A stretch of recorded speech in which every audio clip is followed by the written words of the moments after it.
உடம்புல கஃபம் அதிகமாகும் போது எல்லாமே மந்தத்தன்மை உண்டாகும். தொடர்ந்து சளி தொந்தரவுகள் இருக்கிறது, உடல் எடை வந்து அதிகமாகிறது, சுறுசுறுப்பு தன்மை வந்து குறைய ஆரம்பிக்கிறது. இப்படி உருவாகி தான் நமக்கு சர்க்கரை நோயோ இல்லை ரத்த அழுத்தம் இந்த மாதிரியான பிரச்சனைகள்லாம் அடுத்தடுத்தா உருவெடுக்கும். ஸோ அடுத்தது நம்மளுடைய நுரையீரலையும் வந்து சளி தேங்க ஆரம்பித்து சுவாசத்தினுடைய அளவு வந்து குறைய ஆரம்பித்து அங்கே வந்து சளி தேங்கும் பொழுதே நமக்கு உடலில் ஒரு ஒரு நோயாக வந்து உருவாகிக்கிட்டே இருக்கும். ஸோ இந்த கஃபத்தை குறைக்கிறதுக்கு வள்ளலார் வந்து வளலை வாங்குதல் அப்படிங்கிற ஒரு விஷயம்லாம் வந்து சொல்லியிருப்பார். கரிசாலை நெய்யை வச்சு நம்ம வளலை வாங்குறதுங்கிற விஷயம் பண்ணினா தான் உடம்புல முற்றிலுமாக இந்த கஃபம் குறைஞ்ச பிறகு தான் நம்மளால் சுவாச பயிற்சிகள் பண்ணி இறைநிலையை அடைய முடியும் அப்படிங்கிறதுக்காக வந்து சொல்லியிருப்பார். பட் ஆரோக்கியமாக வாழணும் அப்படின்னாலும் இந்த கஃபம் வந்து குறையணும்.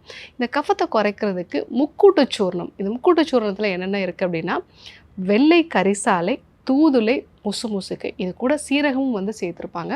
ஸோ இந்த வெள்ளை கரிசாலை அப்படிங்கிறது ஒரு 100 கிராம் அளவு வந்து எடுத்துக்கலாம். அது கூட சீரகம், தூதுளை, முசுமுசுக்கு இது எல்லாமே வந்து 25 கிராம் வந்து எடுத்துக்கலாம். அதாவது அது ஒரு பங்கு, இது எல்லாமே 1/4 பங்கு. ஸோ இதை நம்ம பொடி பண்ணி வச்சுட்டு ரெகுலராக நம்ம எடுத்துக்கிட்டோம் அப்படின்னா உடம்புல இருக்கக்கூடிய கஃபம் வந்து குறையும். கல்லீரல் சார்ந்த பிரச்சனைகள் வந்து சரியாகும்.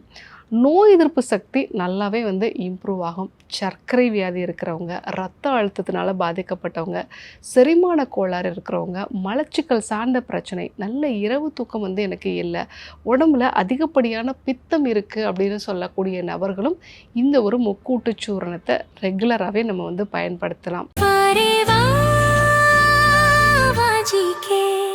Dr. Srivarma's Vegicare, his wellness for her happiness.